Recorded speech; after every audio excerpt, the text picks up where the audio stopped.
Hello friends, ओम श्री गणेशाय नमः। जय श्री कृष्णा। आप सभी का स्वागत है आपके अपने यूट्यूब चैनल पर।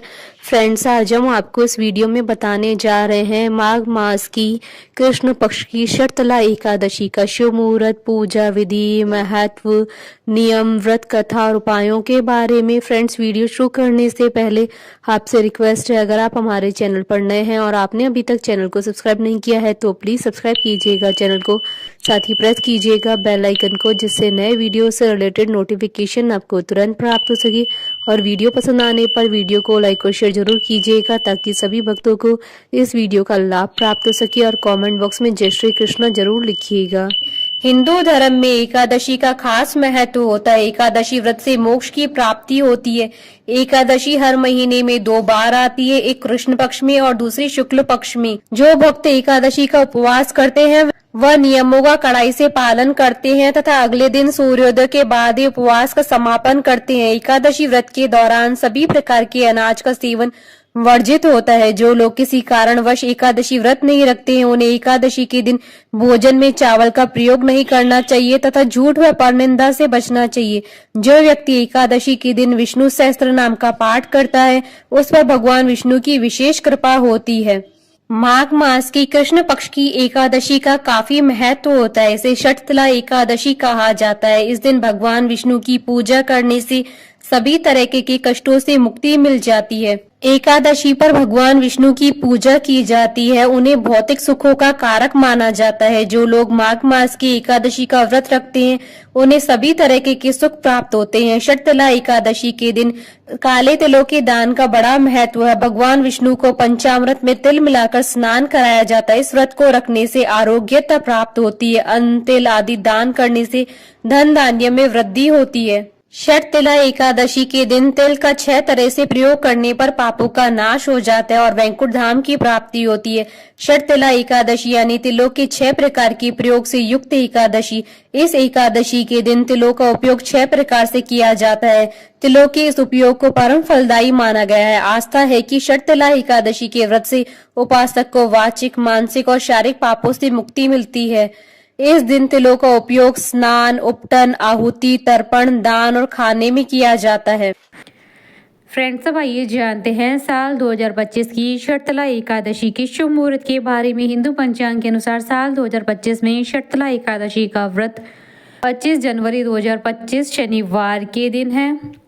महाकृष्ण एकादशी तिथि प्रारंभ होगी 24 जनवरी 2025 को शाम 7:25 पर और माघ कृष्ण एकादशी तिथि का समापन होगा 25 जनवरी 2025 को रात्रि 8:31 तक और व्रत पारण का समय रहेगा 26 जनवरी 2025 को सुबह 7:15 से सुबह 9:25 तक और हरिवासर समाप्ति का समय रहेगा 26 जनवरी 2025 को रात्रि 8:54 पर। फ्रेंड्स, अब आप हमारे चैनल पर ज्वाइन बटन को दबाकर हमारे चैनल के मेंबर भी बन सकते हैं। हम हमारे चैनल के मेंबर्स के कमेंट्स को टॉप प्रायोरिटी पर रखकर उनका रिप्लाई करते हैं।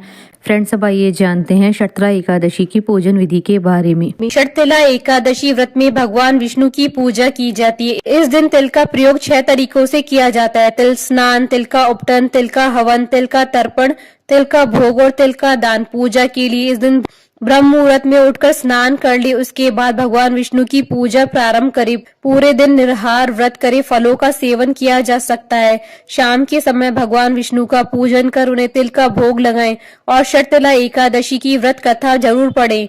भगवान विष्णु की प्रिय तुलसी के समीप दीपक जलाएं। अगले दिन सूर्योदय के बाद व्रत का पारण करें। फ्रेंड्स, अब आइए प्रारंभ करें षटतला एकादशी की पौराणिक व्रत कथा। भगवान श्री कृष्ण के श्रीमुख से एकादशियों का महात्म सुनकर श्रद्धा पूर्वक उन्हें प्रणाम करते हुए अर्जुन ने कहा, हे केशव, आपके श्रीमुख से एकादशियों की कथाएं सुनकर मुझे असीम आनंद की प्राप्ति हुई। हे मधुसूदन, कृपा कर अन्य एकादशियों का महात्म सुनाने की भी अनुकंपा करे। भगवान श्री कृष्ण ने कहा, हे अर्जुन, अब मैं माघ मास के कृष्ण पक्ष की षटतिला एकादशी व्रत की कथा सुनाता हूँ। एक बार दालभ्य ऋषि ने पुलस्त्य ऋषि से पूछा, हे ऋषि श्रेष्ठ, मनुष्य मृत्यु लोक में ब्रह्म हत्या आदि महापाप करते हैं, दूसरे के धन की चोरी तथा दूसरे की उन्नति देखकर ईर्ष्या आदि करते हैं। ऐसे महान पाप मनुष्य क्रोध, ईर्ष्या, आवेग और मूर्खता वश करते हैं और बाद में शोक करते हैं कि हाय, यह हमने क्या किया। हे महामुनि, ऐसे मनुष्यों को नरक से बचाने का क्या उपाय है? कोई ऐसा उपाय बताने की कृपा करे जिससे ऐसे मनुष्य को नरक से बचाया जा सके, अर्थात उन्हें नरक की प्राप्ति न हो। ऐसा कौन सा दान पुण्य है जिसके प्रभाव से नरक की यातना से बचा जा सकता है? इन सभी प्रश्नों का हल आप कृपा पूर्वक बताइए। दालभ्य ऋषि की बात सुन पुलस्त्य ऋषि ने कहा, हे मुनि श्रेष्ठ, आपने मुझसे अत्यंत गूढ़ प्रश्न पूछा है। इससे संसार में मनुष्य को बहुत लाभ होगा। जिस रहस्य को इंद्र आदि देवता भी नहीं जानते, वह रहस्य मैं आपको अवश्य ही बताऊंगा। माघ मास में आने पर मनुष्य को स्नान आदि से शुद्ध रहना चाहिए और इंद्रियों को वश में करके तथा काम, क्रोध, लोभ, मोह, ईर्ष्या तथा अहंकार आदि से सर्वथा बचना चाहिए। पुष्य नक्षत्र में गोबर, कपास, तिल मिलाकर उपले बनाने चाहिए। इन उपलों से 108 बार हवन करना चाहिए। जिस दिन मूल नक्षत्र और एकादशी तिथि हो, तब अच्छे पुण्य देने वाले नियमों को ग्रहण करना चाहिए। स्नान आदि के नित्य कर्म से देवों के देव भगवान श्री हरि का पूजन व कीर्तन करना चाहिए।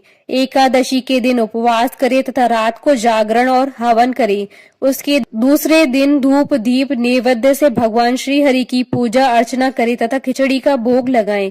उस दिन श्री विष्णु को पेठा, नारियल, सीताफल या सुपारी सहित अर्घ्य अवश्य देना चाहिए। उनकी स्तुति करनी चाहिए। हे जगदीश्वर, आप निराश्रितों को शरण देने वाले, आप संसार में डूबे हुए का उद्धार करने वाले। हे कमल नयन, हे मधुसूदन, हे जगन्नाथ, हे पुंडरीकाक्ष, आप लक्ष्मी जी सहित मेरे इस तुच्छ अर्घ्य को स्वीकार कीजिए। इसके पश्चात ब्राह्मण को जल से भरा घड़ा और तिल दान करने चाहिए। यदि संभव हो तो ब्राह्मण को गऊ और तिल दान देना चाहिए। इस प्रकार मनुष्य जितने तिलों का दान करता है, वह उतने ही सहस्त्र वर्ष में स्वर्ग में वास करता है। तिल स्नान, तिल की उपटन, तिलोदक, तिल का हवन, तिल का भोजन, तिल का दान, इस प्रकार 6 रूपों में तिलों का प्रयोग शर्तला एकादशी कहलाती है। इससे अनेक प्रकार के पाप नष्ट हो जाते। इतना कहकर पुलस्त्य ऋषि ने कहा, अब मैं आपको एकादशी की कथा सुनाता हूँ। एक बार नारद मुनि ने भगवान श्री हरि से शर्तला एकादशी का महात्म पूछा। वे बोले, हे प्रभु, आप मेरा प्रणाम स्वीकार करें। शर्तला एकादशी के उपवास का क्या पुण्य है, उसकी क्या कथा है, कृपा कर मुझसे कहिए। नारद की प्रार्थना सुन भगवान श्री हरि ने कहा, हे नारद, मैं तुम्हें प्रत्यक्ष देखा सत्य वृतांत सुनाता हूँ, ध्यान पूर्वक श्रवण करो। बहुत पहले मृत्यु लोक में एक ब्राह्मणी रहती थी। वह सदा व्रत उपवास किया करती थी। एक बार वह 1 मास तक उपवास करती रही। इससे उसका शरीर बहुत कमजोर हो गया। वह अत्यंत बुद्धिमान थी, फिर भी उसने कभी भी देवताओं तथा ब्राह्मणों के निमित्त अन्न आदि का दान नहीं किया। मैंने चिंतन किया कि इस ब्राह्मणी ने उपवास आदि से अपना शरीर तो पवित्र कर लिया तथा इसको वैकुंठ लोक भी प्राप्त हो जाएगा, किंतु इसने कभी अन्नदान नहीं किया। अन्न के बिना जीव की तृप्ति होना कठिन है। ऐसा चिंतन कर मैं मृत्यु लोक में गया और उस ब्राह्मणी से अन्न की भिक्षा मांगी। इस पर उस ब्राह्मणी ने कहा, हे योगी राज, आप यहाँ किस लिए पधारे हैं? मैंने कहा, मुझे भिक्षा चाहिए। इस पर उसने मुझे एक मिट्टी का पिंड दे दिया। मैं उस पिंड को लेकर स्वर्ग लौट आया। कुछ समय व्यतीत होने पर वह ब्राह्मणी शरीर त्याग कर स्वर्ग गई। मिट्टी के पिंड के प्रभाव से उसे उस जगह में एक आम वृक्ष सहित घर मिला, किंतु उसने उस घर को अन्य वस्तुओं से खाली पाया। वह घबराई हुई मेरे पास आई और बोली, हे प्रभु, मैंने अनेक व्रत आदि से आपका पूजन किया, किंतु फिर भी मेरा घर वस्तुओं से रिक्त है। इसका क्या कारण है? मैंने कहा, तुम अपने घर जाओ और जब देव स्त्रियां तुम्हें देखने आए तब तुम उनसे शर्तला एकादशी व्रत का महात्मा और उनका विधान पूछना। जब तक वह न बताएं तब तक द्वार नहीं खोलना। प्रभु के ऐसे वचन सुन वह अपने घर गई और जब देव स्त्रियां आई और द्वार खोलने के लिए कहने लगी, तब उस ब्राह्मणी ने कहा, यदि आप मुझे देखने आई हैं तो पहले मुझे शर्तला एकादशी का महात्मा बताइए। तब उनमें से एक देव स्त्री ने कहा, यदि तुम्हारी यही इच्छा है तो ध्यान पूर्वक श्रवण करो। मैं तुमसे एकादशी व्रत और उसका महात्म विधान सहित कहती हूँ। जब उस देव स्त्री ने शर्तला एकादशी का महात्म सुना दिया, तब उस ब्राह्मणी ने द्वार खोला। देव स्त्रियों ने ब्राह्मणी को सब स्त्रियों से अलग पाया। उस ब्राह्मणी ने भी देव स्त्रियों के कहे अनुसार शर्तला एकादशी का उपवास किया और उसके प्रभाव से उसका घर धन धान्य से भर गया। अतः हे पार्थ, मनुष्यों को अज्ञान को त्याग कर शर्तला एकादशी का उपवास करना चाहिए। इस एकादशी व्रत करने वालों को जन्म जन्म की निरोगता प्राप्त होती है। इस उपवास से मनुष्य के सभी पाप नष्ट हो जाते हैं। कथा सार, इस उपवास को करने से जहाँ हमें शारीरिक पवित्रता और निरोगता प्राप्त होती है, वहीं अन्न, तिल आदि दान करने से धन धान्य में बढ़ोतरी होती है। इससे यह सिद्ध होता है कि जो मनुष्य जो और जैसा दान करता है, शरीर त्यागने के बाद उसे फल भी वैसा ही प्राप्त होता है। अतः धार्मिक कृत्यों के साथ साथ हमें दान अवश्य करना चाहिए। शास्त्रों में वर्णित है कि बिना दान किए कोई भी धार्मिक कार्य संपन्न नहीं होता है। बोलिए भगवान श्री हरि विष्णु जी की जय, सनातन धर्म की जय। हमारे साथ इस वीडियो में अंत तक बने रहने के लिए आपका धन्यवाद। ओम श्री गणेशाय नमः। जय श्री कृष्ण।